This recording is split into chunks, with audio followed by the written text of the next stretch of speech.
दोस्तों, अगर आप इस कहानी को ध्यान से अंत तक सुनते हैं तो आपको इस कहानी से बहुत कुछ सीखने को मिलने वाला है। यानी कि आपको खुश रहने का जो मूल मंत्र है ना, वो आखिर क्या है, वो आपको पता चल जाएगा। बहुत समय पहले की बात है। गंगा नदी के किनारे एक पीपल का पेड़ था। पहाड़ों से उतरती गंगा अपने पूरे वेग से बह रही थी। अचानक पेड़ से दो पत्ते नदी में आकर गिर गए। एक पत्ता तिरछा गिरा और एक पत्ता सीधा गिरा।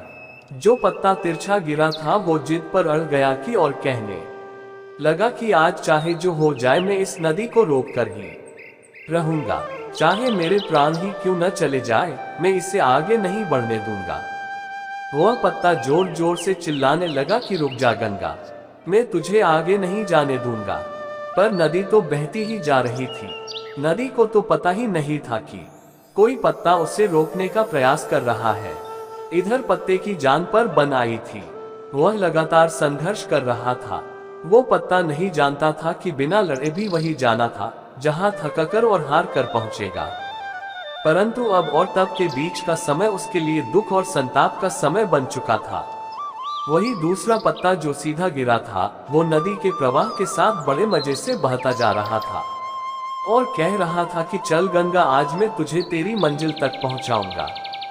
चाहे जो हो जाए, मैं तेरे मार्ग में कोई भी अवरोध नहीं आने दूंगा। नदी को इस पत्ते के बारे में भी कुछ पता नहीं था। वह तो अपने धुन में सागर की ओर बहती जा रही थी। लेकिन ये पत्ता खुश और आनंदित था, क्योंकि उससे तो लग रहा था कि मैं ही नदी को अपने साथ बहाए ले जा रहा हूँ। तिरछे पत्ते की तरह सीधे पत्ते को भी यह नहीं पता था कि चाहे वो नदी का साथ दे या नहीं दे, नदी तो वही पहुंचेंगी जहां उसे जाना है। पर अब और तब के बीच का समय उसके लिए आनंद का समय बन चुका था। जो पत्ता नदी से लड़ रहा था, उसके जीत का कोई उपाय नहीं था, और जो पत्ता नदी के साथ बहता जा रहा था, उसकी हार का कोई उपाय नहीं था।